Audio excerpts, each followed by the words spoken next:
My name is Doug Paxton, and I've been associated here with the Hawkins farm since 1982, I believe. Jerry Hawkins spent a lifetime putting together what you see here, and was a respected man in the community and a dedicated father and grandfather.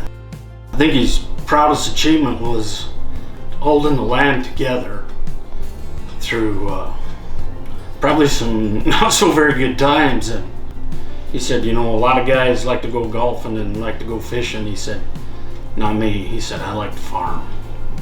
And he got to do it right up to the end. As you can see, the machinery that he's got is all pretty updated, new.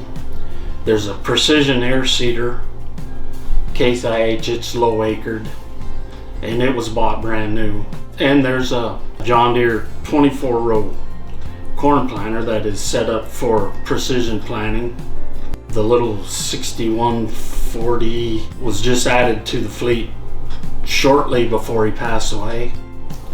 The 8400, he bought used, but he bought it from a reputable farmer, and the 8430 bought used. Those were two very versatile parts of the operation. I always tried to talk him into hiring all his combining done, but that would never work, because that was where he was most happy, was sitting in that combine seat. There's a 12-row 30-inch corn head. There's a flex draper head. The rest of it, is all basic farm equipment.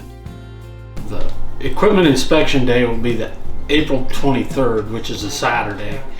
Come join us for lunch and check the machinery out, and the sale closes on April 28th. But once again, come join us on the 23rd of April for an inspection day, and we will have lunch for you that day. So come take a look.